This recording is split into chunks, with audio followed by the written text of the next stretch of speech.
and a little bit more. That's what's cooking on today's Sports Stove podcast. From Belly Up Sports and the Belly Up Podcast Network, you're listening to the Sports Stove Podcast with your host, Vince Stover. Hey, good looking, what you got cooking? How's about cooking something up in me?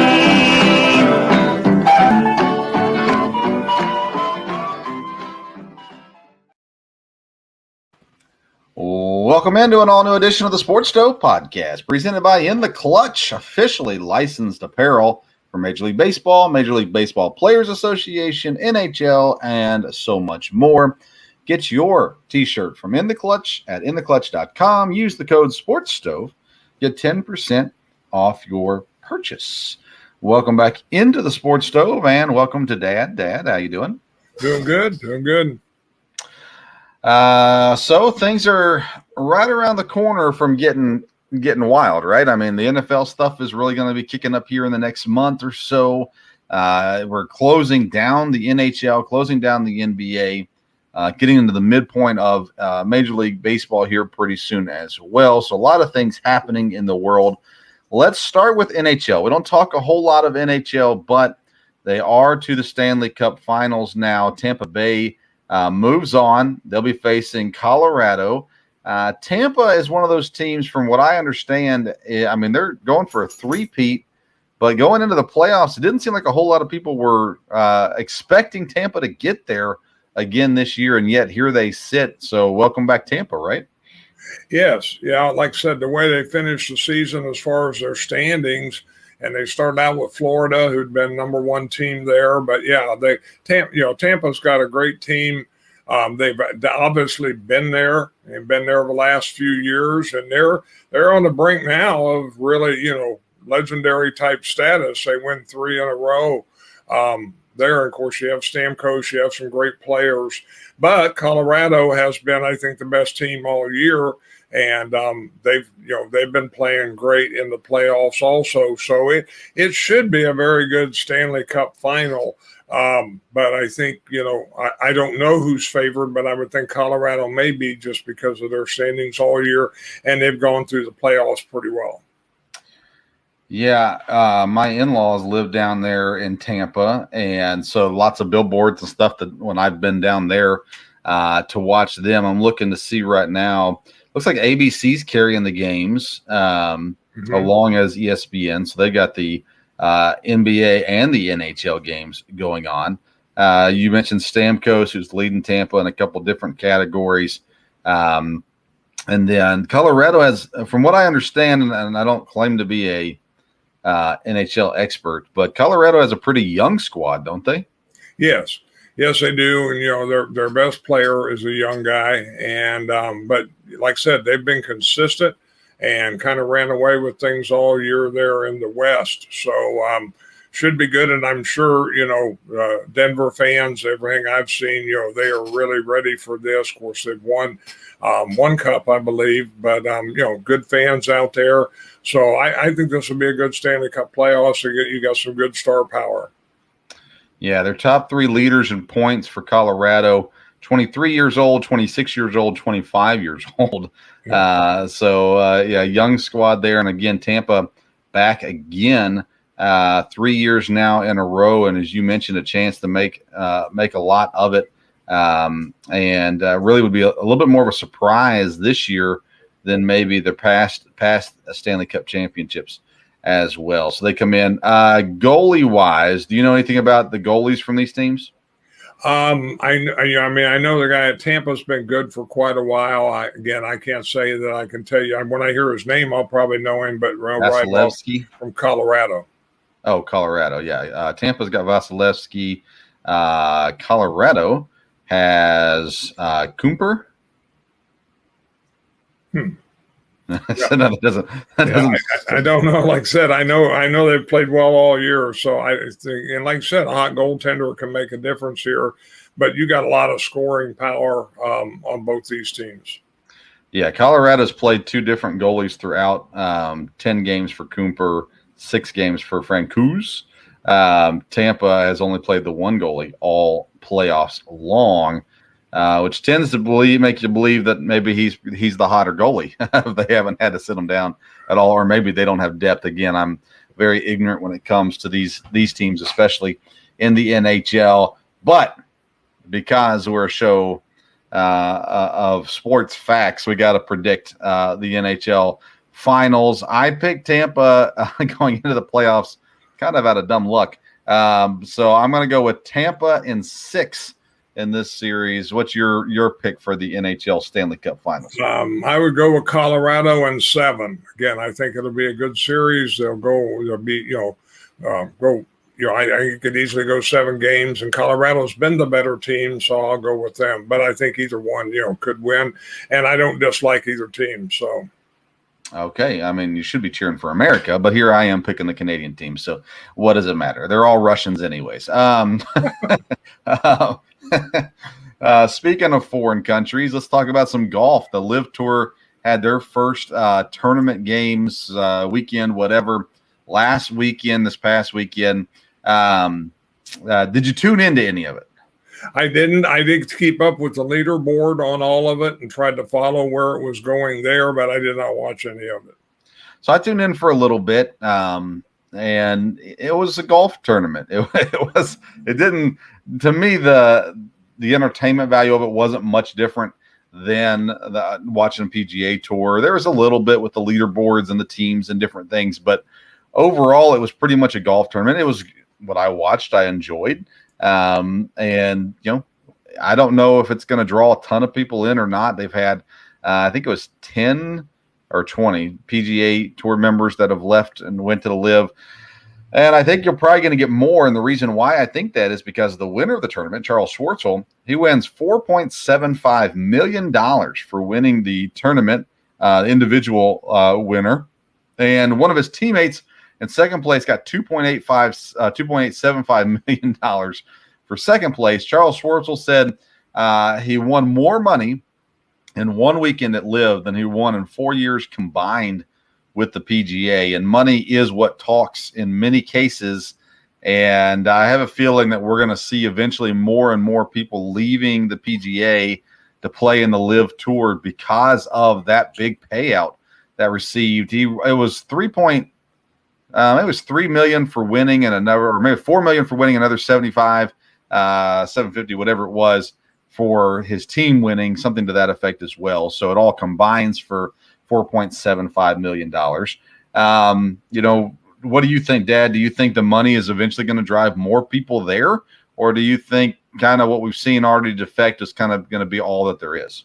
I think more people will go to it. And I think, the money is going to be an issue. I think it'll be interesting, obviously, to see if the LIV Tour tries to, develop, again, viewership. But I think as more good players go, more people will be interested in watching there. Will they come up with some tournaments that they'll hype? Obviously, they can't do it historically because they're just starting, but, try to make, 2 or 3 major type events like the PGA, probably wouldn't call it that. And again, I think the whole thing is going to depend on how the PGA handles it. At this point, what you hear is, oh yeah, they're getting a lot of money, but when you chase the money, that doesn't always end up well. And if that's the only argument, there's enough money involved. I'm not sure. I haven't seen, to me, the PGA really try, at least successfully, to combat this. And, I think they're hoping it'll be like, some of the football leagues, a new league that just, would be a little excitement at first and not make it. But you've got the same players. In football, you don't. You did in the USFL when it started, and then the USFL made it for a few years because of that, because they had your Reggie Whites and your Steve Youngs and people like that. And so if they can continue to get the reputable players, then I think, it'll be interesting to see how it goes. Yeah, and correct me if I'm wrong, the USFL, couldn't it have made it? Wasn't there just mistakes done in the ownership level that kind of and ultimately buried it? The way I understood it was always it could have made it. It just they made some bad choices, and that's the reason why I failed. Yes, I think that's true. They weren't as solid. Again, with the LIV Tour, you've got one financial backer, and you've got Greg Norman, who, knows all about golf. And so I think they're in a lot more stable situation. You don't have a lot of owners you have to worry about like that, like you did the football league. But I know in football, the star players is what drew people to interest in it to start with. And money is what attracted those players. So I think the Live Tour could be around at least for a while. It'd be interesting to see how they structure it. If they just depend on, hey, we're paying more money, or if they develop a product that people are going to want to watch and follow. Yeah, and they do have some big names, like you said. Bryson DeChambeau's going over there as well. He's an entertaining guy. Phil Mickelson, of course, the biggest name that's there. They've got guys that have won some big tournaments in the PGA now over there with the Live Tour. And again, they're not going to run out of money. we know that. Yeah. So it's just a matter of what they can produce. And the PGA, they've never had to battle competition.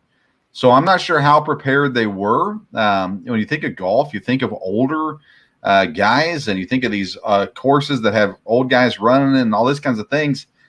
I'm curious to know, who do they have on staff that's being paid to win this battle, the marketing battle against Live? And, if they're just going to go off their laurels and say, well, we're the better golfers and we've been around longer and whatever, I'm not sure that's going to be enough. And they're going to have to battle it. I'm not sure what they have in place to battle it because they've never had a challenger to this level for sure. That they're getting from Live. And when you're losing guys like Phil, Bryson DeChambeau, Johnson, you got all these guys that are coming over. You said it. They've got names. The names are getting paid money. This could be around to stay for quite some time. Yes, it could be. And like I said, I think it just depends how the PGA, if they try to combat this, because, I know Rory McIlroy has been a real proponent of the PGA, but again, his main argument is, hey, they've been good to me, and I want to play against the best talent in the world. Well, in a month, the best talent in the world may not look quite as strong in the PGA. So if that's what you're banking it on, and of course, they've thrown out, the history, with Jack and Arnold and Tiger. But again, I think they're going to have to find a way to, combat this. If the Live Tour, continue, if they can produce a good product, obviously they're going to attract players. But again, if they can be, legitimate competition and what people want to watch, and I would think, they will work on coming up with events that, will draw interest there. And of course, the big thing will be drawing sponsors and drawing a TV deal, and all that will depend, I think, on how they can produce. Yeah, and again, I don't know if sponsors is as important, although that means that other things are happening. So that's obviously positive. They don't need the money like the PGA needed it. But that being said, TV is a big deal. You got to, and I like it being on YouTube. I think that's great. But you want it to be in front of as many eyes as possible. I'm curious to see the tournaments they do in America, the turnout that shows up, the crowds and stuff like that. I'm curious to see how that works. But I think overall, pretty successful tournament number one for the Live Tour to come in. I think they probably would have liked for somebody other than Schwartzel to win, but I think people have heard of Schwartzel. At least he's not a complete nobody. Yeah.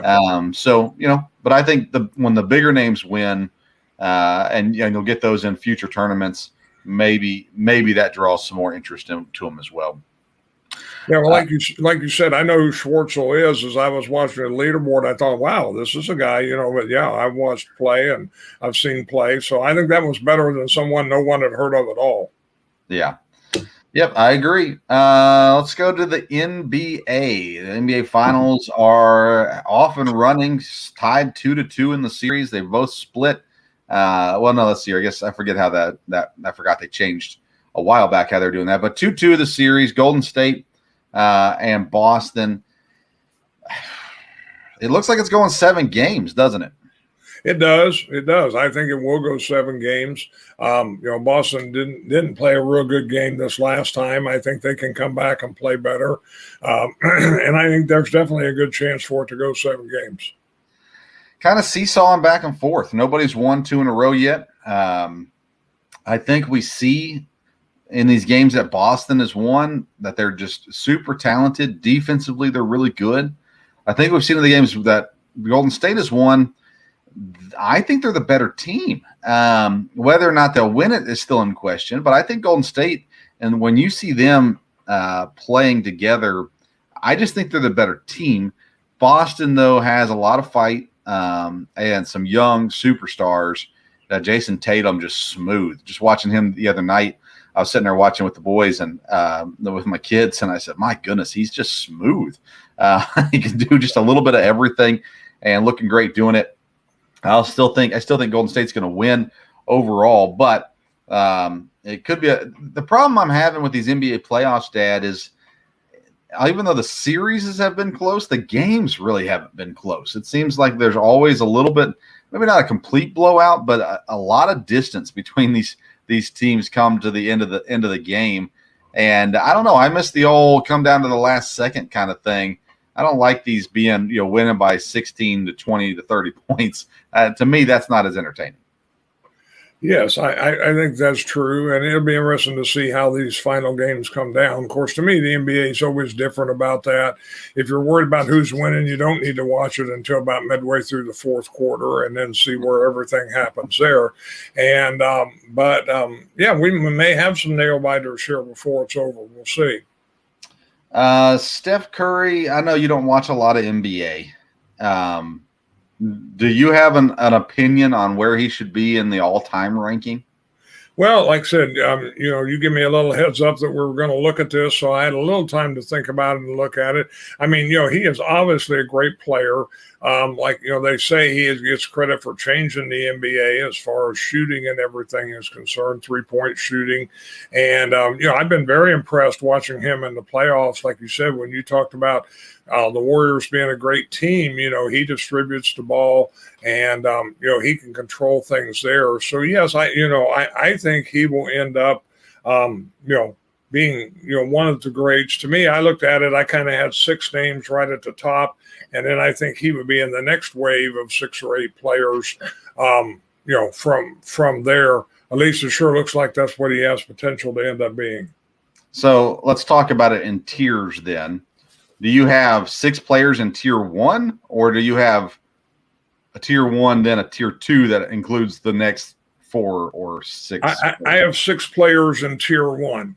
And wow. One of them's going to be an old guy, but I don't see any way you can leave him out if you were, know anything about him at all. But all right, who are your 6? Okay, I've got it not necessarily in order 1 through 6, but I have Jordan, LeBron, Magic, Bird, Jabbar, and Oscar Robertson. Okay. All right. So Oscar's a guy, again, I don't know anything about. I mean, I know who he is. I never watched much on Oscar Robertson. Most people don't include him up that high in their rankings and lists. I have MJ as tier 1. And then I've got other guys in tier 2, Kobe, Magic, Braun, Duncan, Kareem, Bird. And then it kind of goes to tier 3, Shaq, Hakeem, Russell, Wilt, Steph. So that's kind of where I am with the list and whatnot. I still think Michael's the best player ever to play. I think LeBron is very good. I've had this argument. You can go back and listen to the Parker Ainsworth episode several episodes back. We talked about this a little bit. I think Duncan gets left out too often. Hakeem is another guy that when you watch him, I went back and watched him actually as I was looking for post footwork to teach my guys on my high school team. And I started watching Hakeem tapes, and he's got tapes of him training other centers. But just watching tape back on him, I thought, my goodness, talking about smooth. Hakeem Olajuwon, he could do a little bit of everything, it seemed like. Yes, yeah, you could. And like I said, that's pretty much the second group. I had Chamberlain, Olajuwon, Duncan, Shaq, and Kobe. And then, Curry would fit in with that. Yeah, so I think he's there. I think he's arrived already. Of course, if he wins this one now, getting a title, he doesn't have a finals MVP yet. He has won the finals, but he was not the finals MVP. Does that matter? Does finals MVP really matter when you're thinking of ranking players? No, I don't think it does. I think when you look at what kind of player they were, I don't think just an award like that, makes a difference. I think it does. With the media, it's kind of a talking point. You could say, well, hey, he's come up a little short, but no, I don't think that makes a difference. Okay, good stuff. Let's see here, Zion Williamson. He is coming into the final year of his contract. He's played only a handful of games being in New Orleans. Says he wants to be in New Orleans. So my question is, does Zion Williamson want to be in New Orleans, or does he just want to make the most money possible, which happens to be signing a contract with New Orleans, is where he can sign for the most money and then be moved somewhere else? What are your thoughts on that? Again, I mean, I don't know that much, about Zion Williamson as far as, character or what would motivate him. Obviously, money motivates all these guys. Sounds like, he might want to be in New Orleans. I think they have, if he is playing and playing at a high level, they would have a fairly good team, aren't they? From there, so he'd have a chance to win a championship, and if he can get paid there and has a chance to win a championship, then I think it might be as good there. And he can, he would be the name that people would know in New Orleans for a while. Yeah, I think New Orleans needs to trade him. They can sign him still and then trade him, but I think ultimately they need to move him and try to get pieces back. His injury issues have been an absolute nightmare for this team. They do have a decent squad. They are, a playoff team, and they've got some really good players on the team. But I think if you move Zion, you could possibly get 2 pieces or 3 pieces back that could really help you out to move forward from there. So, that's my personal opinion, that they should move Zion Williamson while he still has value. Then LeBron James comes out. He is a billionaire now. Says he wants to own a team, and specifically wants to own a team in Vegas. Vegas makes a lot of sense for expansion. Vegas and Seattle are the 2 cities most often mentioned when we talk about NBA expansion. Let's talk about LeBron as an owner. LeBron as a player, one of the best all times. LeBron as a general manager, one of the worst all times. LeBron as an owner, what would LeBron be like as an owner? Good, bad, maybe in the middle? I mean, as an owner, he's got the name, so I think, there may be a good shot that he becomes an owner. I think he'd be a problem a little bit with the NBA because of the way, he has used his name and reputation around. So to me, I don't think it'd be a great situation, but it's probably something that won't be stopped. I mean, if he's got the money, and like you said, Vegas is one of the places they'll look at for expansion. But, as far as being an owner, will he stay out of it? I mean, he hasn't as a player or anything like that. He's trying to control everything. So I think that'd be a problem. Yeah. Remember when Michael Jordan bought into the Wizards and they went out and drafted Kwame Brown, and how that did not work? Or Bobcats, whatever. I forget wherever he was. I forget now. But I think it was through the Wizards. Yeah, when Kwame Brown was drafted. Anyways, Michael was a problem because he didn't let the people who scouted players who knew what was going on make the decision. Transfer that to the NFL, Jerry Jones. Jerry Jones has got to be involved with everything. And sometimes it works out, and many times it doesn't. LeBron, is he know more about basketball than Jerry Jones knows about football? I would say yes. But again, his decision-making with bringing guys in, he's got them championships in some places, but he's left teams in crumbles because he only cared about the now. When he owns a team, my question is will he be concerned about long-term or just short-term success? If it's short-term, they might win a championship, but he's going to ultimately leave a team in crumbles, and maybe you have to sell it off. I don't know. He's got plenty of money, so that wouldn't be an issue. But my fear is LeBron can do a lot of good as an owner for a team. The question is will he hire people who actually know what they're doing to run the roles that need to be done, or will he try to do it all himself? If he tries to do it all himself, it will not end pretty for that team, whatever it may be. Vegas in a sports town. They've got NFL, they got NHL now. They already held summer leagues there. Do you think it'd be a good basketball town? Yes, I mean Vegas has everything that attracts people. They build top facilities. So I mean I think that makes a lot of sense. What about putting a team back in Seattle? That's what they're talking about, adding 2 teams, Vegas and Seattle possibly. Seattle just got an NHL team. They've got an NFL team, of course. They had an NBA team that moved off to Oklahoma City. Should teams, cities who lost teams, be able to get teams back? Historically, that's worked in almost every case. They brought teams back, to Cleveland, other places there. So, football. And in Seattle, I always think of the Supersonics, and Seattle obviously follows. They support their sports teams very well, and I would think that would make sense to go back there. And it seems like in most cases for professional franchises, that has worked. Atlanta in hockey did not, but apart from that's the one that jumps out in my mind. But otherwise, I think it has. Yeah, Charlotte back in the NBA again after losing the team to New Orleans. And they eventually got their old name back too, the Hornets. And so maybe Seattle goes and maybe they go back with Supersonics. Maybe they go with a different team name. I don't know. Vegas, of course, is continuing to grow as well. All right, Dad, let's take a quick break. Get a quick commercial in for In the Clutch. And when we come back, we're going to talk Major League Baseball. Tony La Russa, should he be fired? That when we return.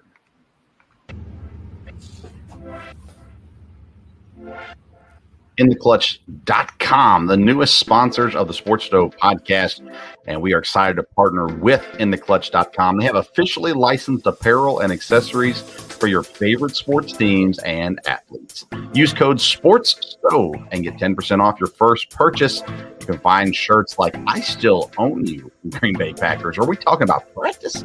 All kinds of great shirts in baseball, football, hockey, and basketball. Officially licensed apparel from InTheClutch.com. Again, use the code SPORTSSTOVE to get 10% off your purchase. Welcome back into the Sports Stove podcast. You just heard information about In the Clutch. Let me tell you also about Elementor. Get Elementor, the ultimate WordPress website builder with live drag and drop editors. You can build and customize every part of your website with zero coding required. Elementor is an all-inclusive solution for your website. Create, manage, and host your website through Elementor. Use the Sports Stove exclusive link in the episode notes on YouTube or any podcast platform to get more information about Elementor. You will not regret it. If your website, look at your website, and if it looks like trash, go to Elementor. Check out the pricing. It is very affordable, and get a better website. Everybody looks at your website. Don't have a trashy website. So, nonetheless, go check out Elementor. Go to InTheClutch.com. Get your t-shirts as well. All right, Dad, let's get to Major League Baseball. I said it a couple weeks ago, and everyone else is on board. Tony La Russa and Chicago White Sox experiment doesn't seem to be working. Fans chanting "Fire Tony" during the game the other day. It's not often you have in-season managerial changes in baseball. We've already had 2 so far this year. Is Tony La Russa next? Yes, I mean, it looks like it. Looks like the writing's on the wall. I don't see players coming out, in his defense.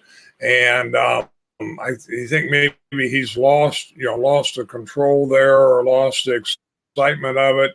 Obviously, the fans are not the whole thing, but that's not a positive thing when they're chanting to fire you at this part of the season. So unless they made a ridiculous turnaround here all of a sudden, and they had high expectations and they have talent. I mean, they shouldn't really be where they're at now in the standings. So I would think, it could end real ugly if he continues to hang on there. But I would think, he definitely could be the next, and probably should be the next one to go. Did you see the game the other day when they were playing the Dodgers? And they had a man on first who ultimately got to second. And so with the count with 1-2 against Trey Turner, so they had 2 strikes on him. they decided to intentionally walk him. And then the next batter up, Max Muncy, crushed a 3-run home run. This is the second weird intentional walk that we've seen this year. We saw it. Was it Madden? I don't remember if the Angels. I don't remember if it was the Angels or the Rangers or somebody. The Angels were involved. But there was an intentional walk with the bases loaded earlier this season to bring in a run. Now they got a guy who's down in the count 1-2, and they decided to throw him to intentionally walk him, get him on base, and obviously it didn't work out. So, what are your thoughts on that call, that decision by Tony La Russa? Well, obviously, the way it ended up was a bad decision. But like you said, when things are already going negative and things are going, then that's not the type of thing you want to happen. If they were leading the division by 6 games and he did that, it would be a mistake. He made a mistake, shouldn't have done that. But when you're in 3rd, 4th place or whatever, and they're chanting for you to be fired, then that makes it real tough. And it doesn't seem like that makes a lot of sense either. So not when you're ahead in the count. Yeah, 1-2. I mean, it's one thing if it's like, I don't know, full count or something like that. But 1-2, I mean, my goodness, if you're gonna walk him, just throw pitches out of the zone and see if he swings at one. I mean, I don't know. That was a weird decision for sure. They're 6 games out of first place, 3 games under 500, behind Minnesota, behind Cleveland. Cleveland now is making a small little run at things. They've won 7 of their last 10. They're currently 3.5 games back from Minnesota, a team that I didn't expect to even be in the conversation, the Cleveland Guardians, making a run here. So that AL Central now, Minnesota again leads. Kansas City is last. They're one of the worst. Let's see here. I think currently tied for the worst record in Major League Baseball. Detroit, 10 games under 500. Chicago, who a lot of people thought would be contending for World Series this year, 3rd place, 6 games behind first place, 3 games under 500. This AL Central has gotten kind of wacky, Dad. As weird as the NL East has been, it feels like the AL Central might be the wackiest division so far this year. Yes, I mean, definitely, like I said, because you thought the White Sox would be an issue. So, it'd be interesting to see if Minnesota can stay stable. They're in really good shape. But, that division could be up in the air again, just as we've seen with Philadelphia. What happens if the White Sox do fire La Russa? Do all of a sudden they go on a run and, they're going to get Lance Lynn back this week? And, will that help a lot? And we'll see.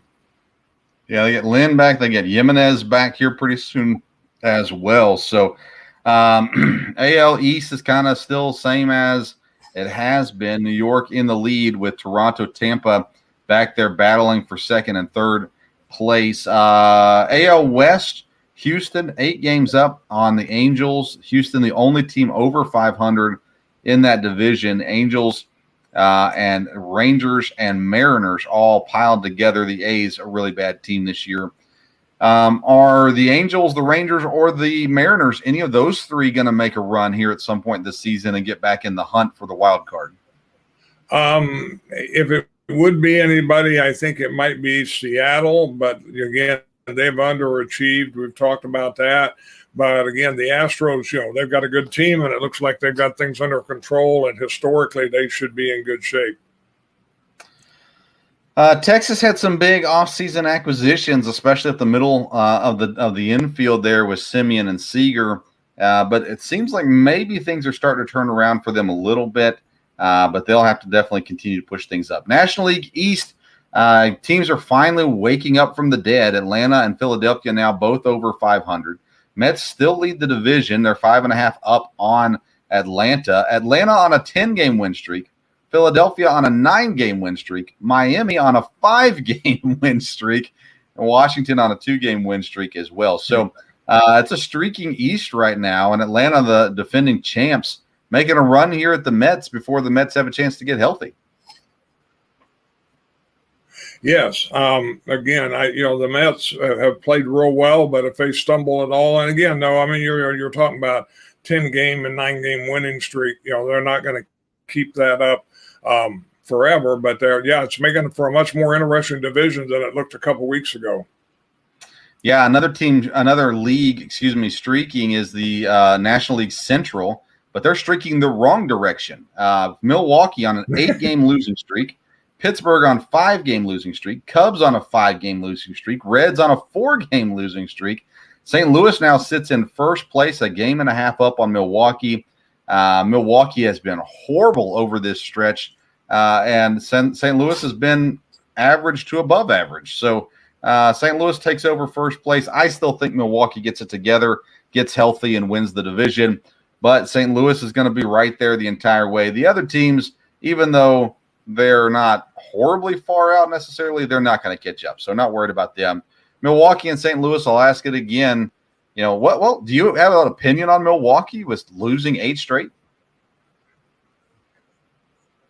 Well, I mean, I was shocked. I mean, I know you're a Brewers fan, and I keep up with them some because of fantasy baseball. And, I mean, I'm very surprised they've gone on that big of a losing streak. Again, they're not going to stay there forever. The Cardinals is a team you always have to watch, though. They can be a streaky team, too. Yeah. I looked, today, and I think they're 5-5 in the last 10, so they're not super hot either. But I would think, the Brewers should rebound. Yeah, and as of this recording, they're actually winning 3-1 in the bottom of the 8th, 2 outs against Washington. So by the time this episode is over, Milwaukee may have snapped that streak.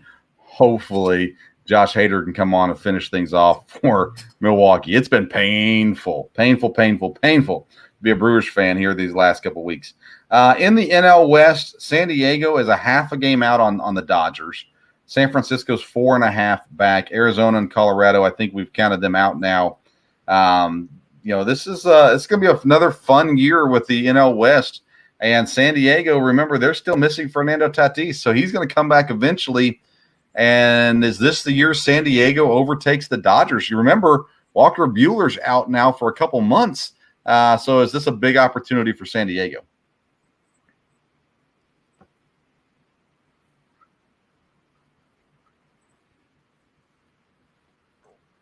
I mean, San Diego's played real well. We thought they'd be a lot better last year, so it'll be interesting. Of course, they get, Tatis back. That will definitely help. But it'd be interesting to see. Again, I'm, a Giants fan, and the Giants have played well. They've struggled a little bit with the Rockies, but they've won 2. I don't know how they'll end up today with the Dodgers. And I think all 3 of those teams are going to stay in it, and that might be, your 2 wild card teams out of that division again. Let's close things out with some NCAA news. Big 12 finally gets the approval. Cincinnati, Houston, and Central Florida. They had to finalize some legal issues. They get the approval, though, to join in 2023. So they'll make that jump next year. Baseball Super Regionals going on right now. We won't talk a whole lot about that because most of those games will end after we're done recording. And then in the softball, it was Oklahoma, who had a great, phenomenal season. They end up sweeping there in the finals to win the softball championship, NCAA softball championship. Dad, anything you want to add?